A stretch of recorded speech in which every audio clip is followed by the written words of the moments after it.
Steve Witkoff, que é o representante dos Estados Unidos para a questão palestina, faz visita à faixa de Gaza e fala que ouviu da população local que os palestinos querem que a ONU volte a atuar na distribuição de alimentos. Finlândia anuncia que vai reconhecer o Estado palestino, enquanto o Hamas fala que não aceita negociar um cessar-fogo enquanto não acabar a crise humanitária, a fome na faixa de Gaza.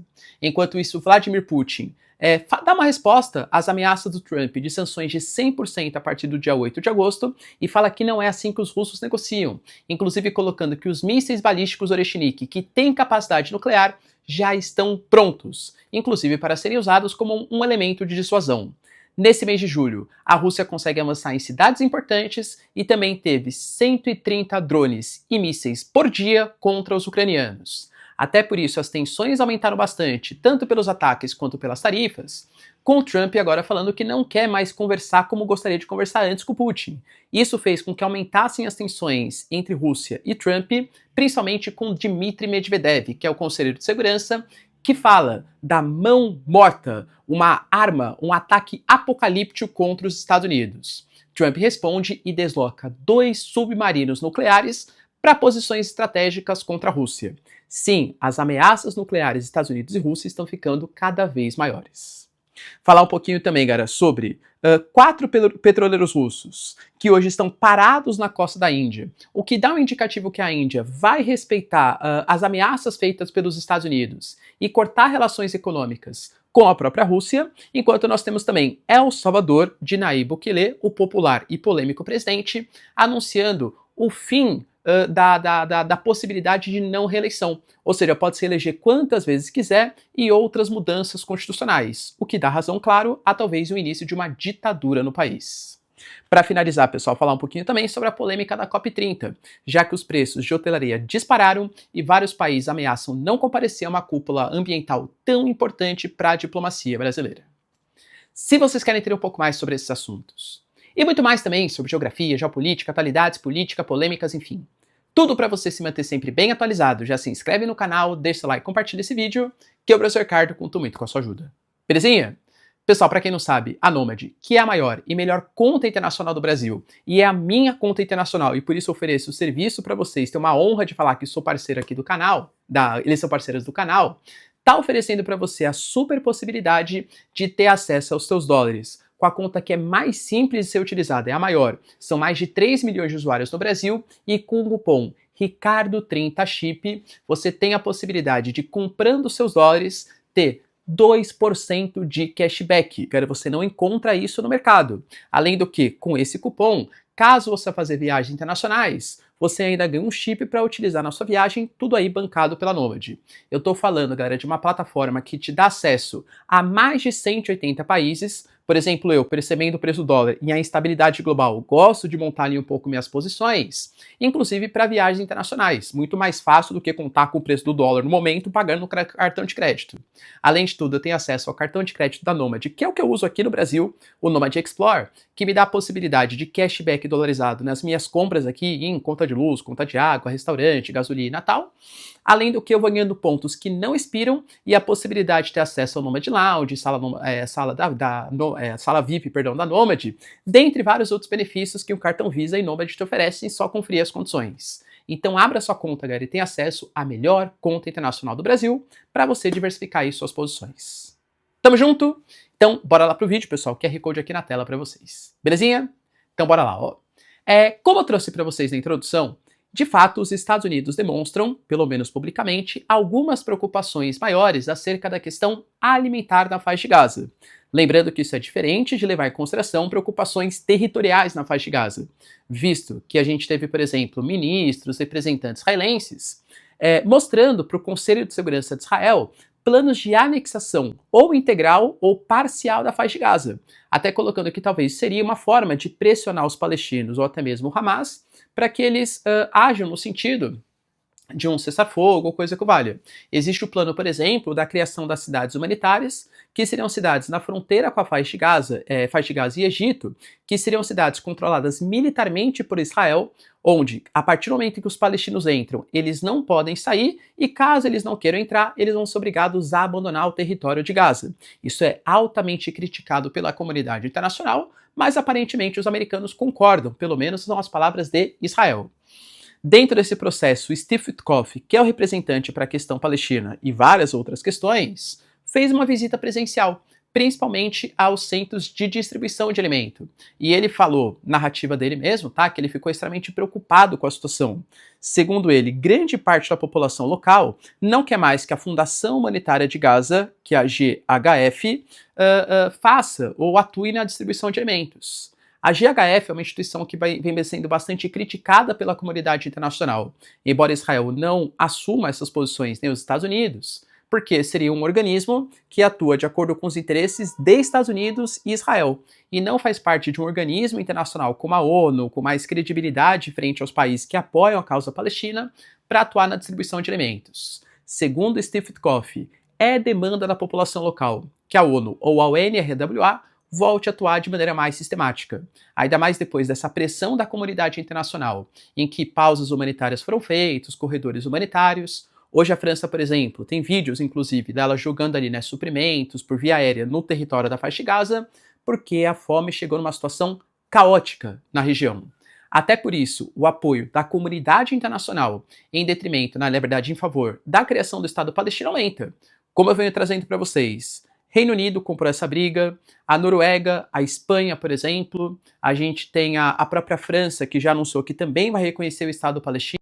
Até a Alemanha, que não é muito afeita a ameaças aos seus aliados, falou que se Israel não trabalhar pela criação de 2 estados e anexar a Cisjordânia ocupada ou a faixa de Gaza, haverá sim retaliações, respostas. Claro que eu não acho que serão respostas militares, né, mas possíveis sanções, por exemplo. E hoje mais um país, que é a Finlândia, anunciou o possível reconhecimento. O próprio Canadá, possivelmente, que estava sendo taxado em 25%, e agora o Trump aumentou as tarifas para 35%, também colocou que, em detrimento, apesar de os Estados Unidos falarem que se o Canadá reconhecer o Estado palestino, isso dificultaria negociações, o Mark Carney colocou que a posição do Canadá é favorável à criação do Estado palestino, o que não significa que eles apoiam o Hamas, são coisas bem diferentes. Tanto que a gente teve movimentos da Liga Árabe, de membros da comunidade internacional, colocando que a solução tem que ser a solução de 2 estados, em que faixa de Gaza e Cisjordânia ficariam autônomos, sem intervenção militar de Israel ou algum tipo de posição governamental de Israel, mas sem a possibilidade também do Hamas atuar nessa logística, seja como força militar, seja como força política. Ou seja, o Hamas tem que abrir mão da luta armada e do seu movimento político. O Hamas fala que não aceita negociar um cessar-fogo, ou abandonar as armas, ou abandonar o território, enquanto não acabar a crise humanitária. Ou seja, enquanto tiver fome em Gaza, enquanto Israel, segundo o Hamas, boicotar a distribuição de alimentos, não há chance de uma conversação para um cessar-fogo. Você acha que isso aproxima o mundo de uma possibilidade da solução de 2 estados? Deixa aí nos comentários. Outra notícia, galera, bem importante, está ligado à Lei Magnitsky, ou seja, a aplicação dela contra o Alexandre de Moraes. Eu já trouxe para vocês que essa lei ela é apelidada de pena de morte financeira no mercado internacional, porque ela faz com que aquela pessoa fique banida do sistema financeiro dos Estados Unidos. Então, cartões de crédito com a bandeira Visa e Mastercard, por exemplo, são bandeiras americanas, não podem ser utilizados. Bancos, operações, ativos que estejam nos Estados Unidos também não vão poder ser utilizados e estão congelados pelos Estados Unidos. O Alexandre de Moraes e os seus familiares também não podem entrar nos Estados Unidos. A grande questão, e eu até trouxe para vocês, é que isso causa uma certa polêmica em relação aos bancos brasileiros. Porque até eles estão prestando ali consultorias, com comitês advocativos e tal, porque querem entender o que eles têm que fazer. Porque, segundo a Lei Magnitsky, teoricamente, bancos ou empresas que tenham relações financeiras com os Estados Unidos também não podem guardar, movimentar, pagar juros, enfim, para o Alexandre de Moraes. E convenhamos que são todos os bancos do Brasil. É Itaú, é Bradesco, é Santander e por aí vem. E aí o próprio CEO do Bradesco falou assim, decisão judicial a gente não discute, a gente cumpre. Dando a entender que se a Lei Magnitsky realmente prevê que o Alexandre de Moraes não pode ter contas em bancos brasileiros que tenham relações com os Estados Unidos, que é o caso do Bradesco, não vai poder ter conta. E aí, olha a problemática. O PT entrou com uma representação junto ao STF, junto à Justiça, ou seja, o STF vai jogar uma coisa do próprio ministro do STF, muito possivelmente, dando a entender que os bancos brasileiros não podem submeter à Lei Magnitsky porque fere a nossa soberania nacional. E aí, imagina que o STF, muito possivelmente, ou a justiça brasileira, dê ganho de causa para a causa do PT. E aí, o banco vai respeitar a determinação dos Estados Unidos, da Lei Magnitsky, ou a determinação da legislação brasileira? O banco vai ficar em cima do muro. E aí, o que eu faço? Respeito qual lei? Isso pode romper relações com os Estados Unidos, possíveis retaliações não só contra o banco, mas também contra o Brasil, mas também, se não respeitar a justiça brasileira, com certeza terá retaliações contra o sistema bancário brasileiro. Ou seja, muito possivelmente teremos notícias não muito positivas nos próximos dias, se a lei Magnitsky continuar. E sabe por que eu falo se ela continuar? Porque já existe uma pressão nos Estados Unidos e o próprio chefe, né, entre aspas, que é o Bill Browder, que é o cara, né, que levou para frente toda essa ideia da lei Magnitsky, é contra a aplicação dela no caso do Alexandre de Moraes. Para quem não sabe, a lei Magnitsky, ela se refere ao Sergei Magnitsky, que é um advogado que denunciou um grande escândalo de corrupção na Rússia e, ao invés de ser parabenizado por isso, ele foi preso. E mais ou menos ali um ano depois, ele foi morto, com grandes denúncias de, enfim, né, desrespeito aos direitos humanos, outras coisas que a nossa plataforma não gosta muito que se fale. E aí, o Bill Browder, ele começou a engajar toda essa luta, usou o nome dele como referência para uma lei, para quem persegue contra os direitos humanos, persegue direitos, né, de liberdades individuais. E segundo, o Bill Browder, que é o cara que criou a lei Magnitsky, ele falou justamente sobre isso, né, o que lutou pela lei Magnitsky. Ele colocou que a legislação não foi criada para resolver vinganças políticas. Segundo ele, o uso atual da lei Magnitsky é puramente política e não aborda as questões de direitos humanos para as quais ela foi elaborada. Como tal, é um abuso das intenções da lei. Ele alega que, por exemplo, ela foi utilizada contra membros da Nicarágua que perseguiam pessoas. Foi utilizada nos uigures, na China, porque havia uma perseguição. Foi utilizada, por exemplo, contra os Rohingyas, que é uma minoria ali, né, em Myanmar, que é perseguido pela maioria budista do país, e ali sim houve desrespeito, abusos. No caso do Brasil, é um discurso político. Então, supostamente, a gente pode ter ações na justiça americana que vão contradizer as ações contra Alexandre de Moraes. Se vai acontecer, deve ter algum tipo de mobilização por parte do Brasil frente à justiça americana para que isso aconteça. Novamente, galera, difícil saber, né? Mas percebam que pode dar um baita problema em relação ao sistema bancário do Brasil. A gente teve também, pessoal, notícias importantes do Putin respondendo publicamente pela primeira vez às críticas do Trump. O Trump, ele colocou, né, inicialmente que seriam 50 dias que ele daria para a Rússia estabelecer um cessar-fogo com a Ucrânia, só que ele foi percebendo pelos constantes ataques da Rússia contra a Ucrânia que a Ucrânia não estaria disposta a uma negociação. Então ele falou, se eu esperar 50 dias ou esperar 10, 12 dias, vai estar na mesma. No dia seguinte, isso ele estava junto com o Keir Starmer, do Reino Unido. Ele falou, olha, então beleza, defini aqui, ó, são 10 dias. Se a Rússia não fizer um cessar-fogo dentro de 10 dias, isso acaba no dia 8 de agosto, segundo ali, né, a premissa que ele disse do dia, a gente vai aplicar sanções na casa de 100%, não somente contra os russos, mas contra todos aqueles países que negociam com a Rússia, ou seja, sanções secundárias. Lembrando que isso pode ser problemático para o Brasil, para a Coreia do Sul, para a União Europeia, isso pode ser problemático para a Índia, para a China. A China já falou que não vai ficar com medo de sanções e que nem vai respeitar que um país estrangeiro dite com quem a China pode ter ou não relações comerciais. Vai lembrar que claro que talvez o Trump ele apoia a Ucrânia, mas também tem um outro que é importante, sabe qual? O gás natural liquefeito dos Estados Unidos. Porque se, por exemplo, ele aplica essa lei de 100% e a União Europeia não vai mais poder comprar gás dos russos, vai ter que buscar novos mercados. A Índia, por exemplo, se aplica a lei de 100% e vai ter que buscar novos mercados, vai ter que comprar gás de outros países. Nesses acordos que os Estados Unidos fez com o Japão, com a Coreia do Sul, com a União Europeia, sabe qual que é uma das premissas? Comprar o gás natural liquefeito dos Estados Unidos. É a questão energética. Então, se o Trump ele consegue colocar uma tarifa de 100% contra quem negocia gás com a Rússia, o mundo vai buscar alternativas. Talvez uma das alternativas seja o gás natural liquefeito dos Estados Unidos. Então, claro que também tem interesses comerciais. Mas enfim, né? Fez ameaças de 100% até o dia 8 de agosto e tal, e o Putin ele foi lá e respondeu. Tanto ele como o Lukashenko, que é o chefe, né, de governo ali de Belarus, da Bielorrússia, colocaram que não é assim que negociam-se com os russos, que a Rússia não vai ficar respeitando ultimatos ou coisa que vale. O próprio Putin falou que se tem alguém decepcionado com as conversas de paz, isso vem de perspectivas inflamadas dessas pessoas. Aliás, ele até colocou, né, que se a Ucrânia não estiver preparada para negociar um cessar-fogo, tudo bem, para a Rússia não tem maiores problemas, ela aguarda mais um pouco. Só que a Rússia mantém de pé as suas premissas. Os 4 territórios que foram invadidos ou ocupados pela Rússia devem ficar com a Rússia. A Crimeia, inclusive.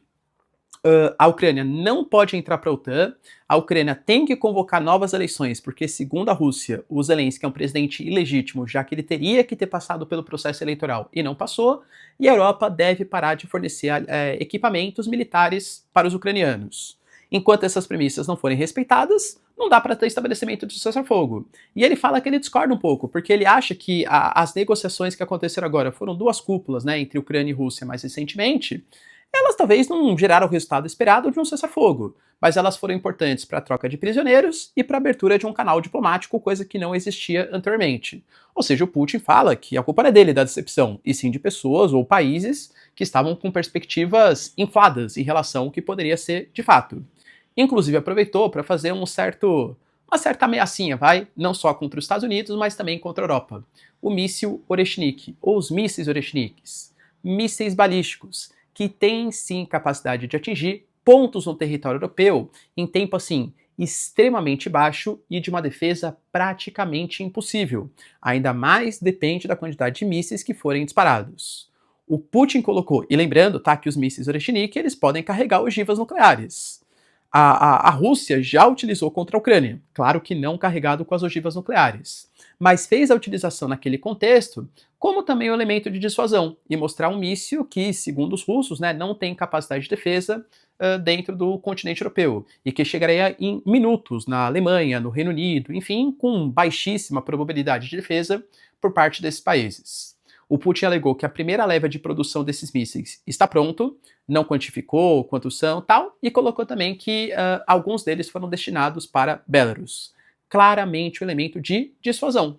Até porque parte do incômodo do Trump, além das questões comerciais, como eu falei para vocês, vem também dos ataques. Galera, querendo ou não, a Rússia continua atacando a Ucrânia e, aliás, julho foi um mês bastante caótico. A gente teve no mês de julho, segundo o Zelensky, 130 drones e mísseis por dia, pelo menos, na média. Por exemplo, nessa quinta-feira, a gente teve um ataque com 309 drones e 8 mísseis Iskanders, que atingiram 27 áreas em 4 distritos diferentes, causando 159 feridos, 31 mortos, sendo que 5 foram crianças. Todos eles ali, principalmente o ataque à capital, o ataque a Kiev. A Rússia fala que é tudo em pontos militares, que não houve a atuação de civis, mas na prática a gente vê, claro, outras coisas. Ponto importante também, hein? Depois, pessoal, de meses de batalha, a Rússia, como eu sempre venho trazendo para vocês, o que a Rússia vem fazendo?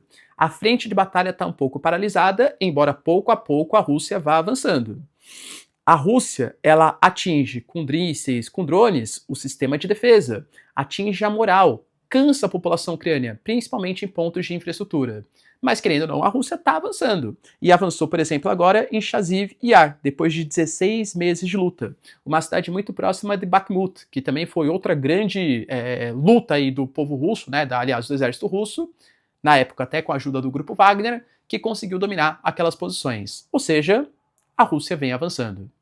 O Zelensky fala em ridículo a atuação da Rússia e pede maiores punições da comunidade internacional. E dentro dessa proposta de aumento das retaliações, aumento dos ataques, enfim, a gente teve, como eu trouxe para vocês, a disputa crescente entre Dmitry Medvedev e Trump. Tudo começou por conta das tarifas, porque os indianos, né? Aliás, até ponto importante, a Índia tem informações da Bloomberg que 4 navios petroleiros russos não conseguem desembarcar na Rússia, porque a Índia está com medo das sanções secundárias. Então, muito possivelmente, as ameaças que o Trump fez contra o Narendra Modi estão dando certo, a Índia vai buscar mercados alternativos aos combustíveis russos. Para não ser sancionado, olha que importante, hein? Aparentemente a Índia, que você fala, né? Joga dos dois lados. Vai comprar essa ameaça do Trump.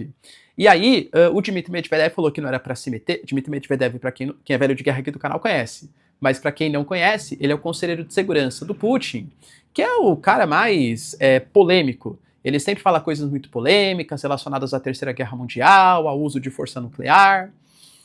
E, inclusive, já foi até presidente da Rússia, né?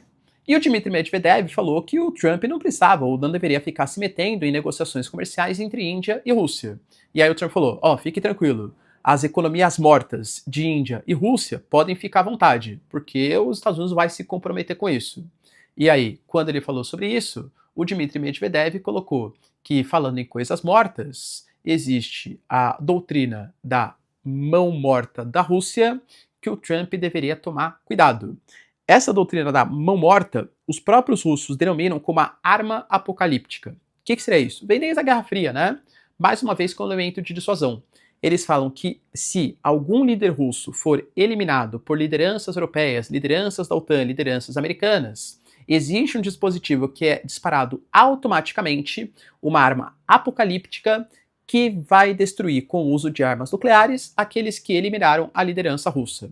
Ou seja, fez uma ameaça.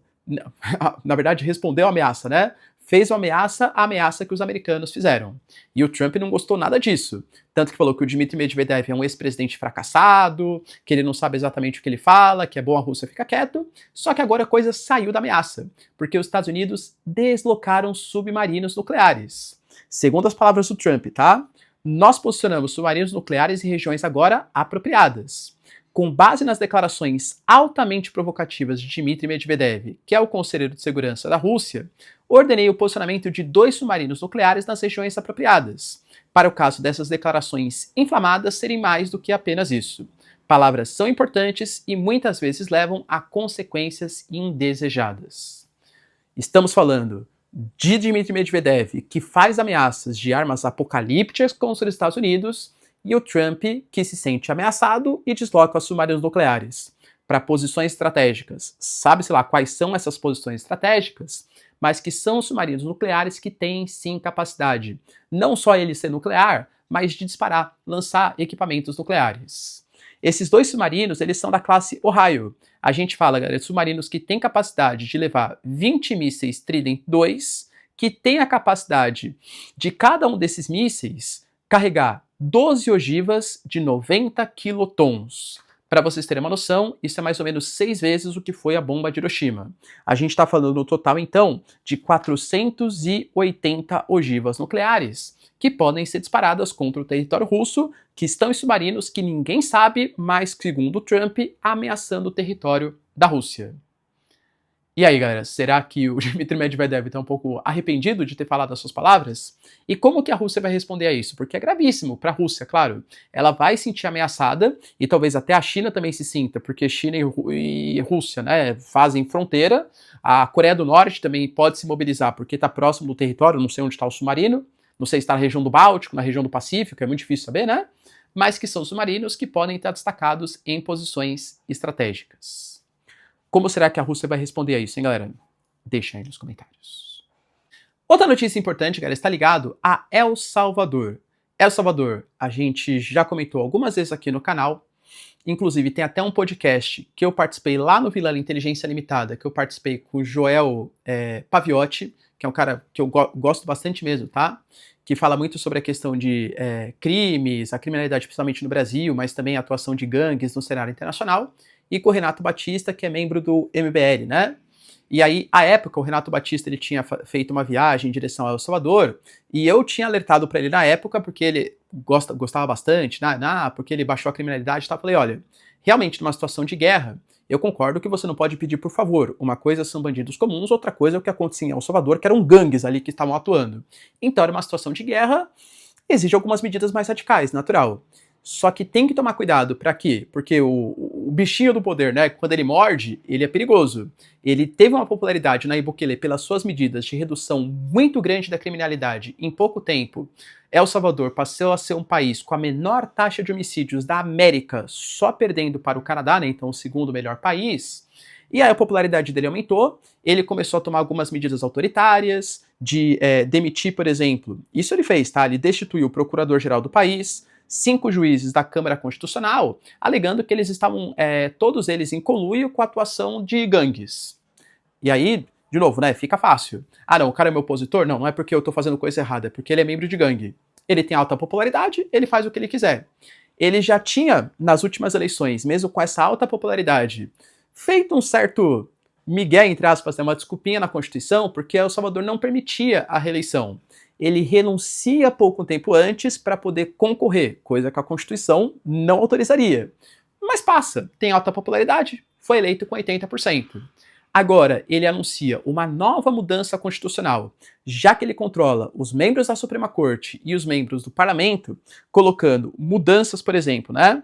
Ele fala, por exemplo, que aumenta o tempo de mandato de 5 para 6 anos, não existe mais a possibilidade de segundo turno e reeleição sem fim. Como eu falei, por enquanto ele conta com alta popularidade. E, por mais que haja denúncias de respeito aos direitos humanos tal, de fato El Salvador era um país em guerra. Agora chegamos numa nova fase. Agora tem que começar a caçar não exatamente os membros de gangues, mas talvez políticos corruptos. Não adianta só você combater a criminalidade se você não melhora também a economia do país. Então, eu não tô falando que ele não é capaz de fazer isso, talvez ele seja, né? Vamos ver aí os próximos passos. Mas é fato que com o caminho que ele está seguindo, aparentemente se consolida mais uma ditadura na América Central. Por enquanto, com alta popularidade. Será que para sempre assim? Muito difícil a gente conseguir saber. E para finalizar, pessoal, tivemos também notícias tristes e importantes sobre a COP30.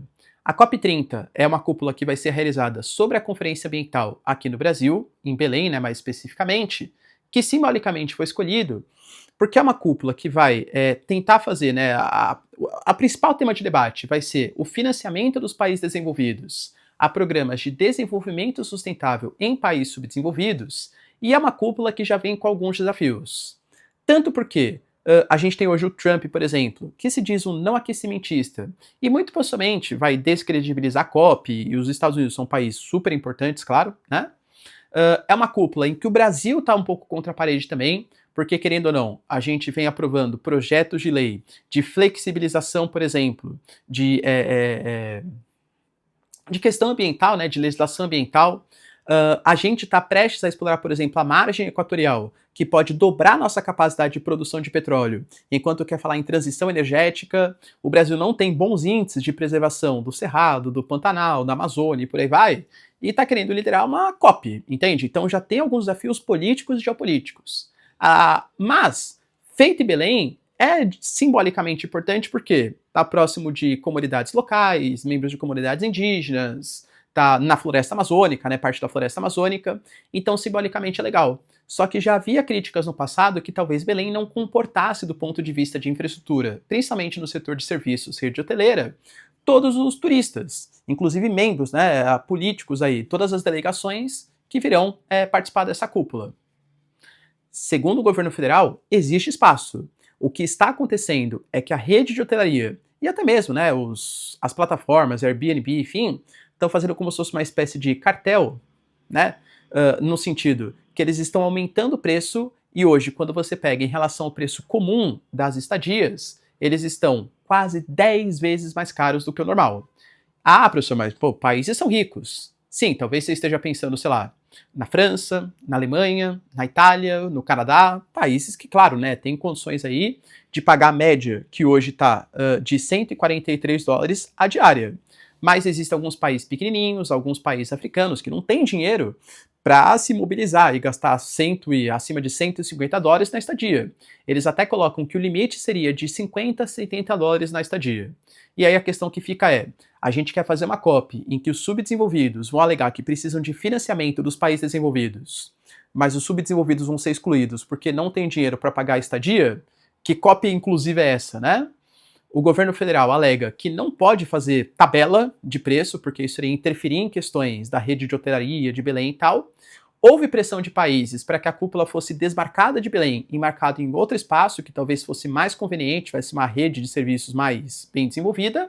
O Brasil falou que não aceita, que vai ser feito em Belém. O que muito possivelmente o Brasil vai fazer é subsidiar, ou seja, para países que não conseguem pagar a estadia que tem hoje, o Brasil vai pagar essa diferença.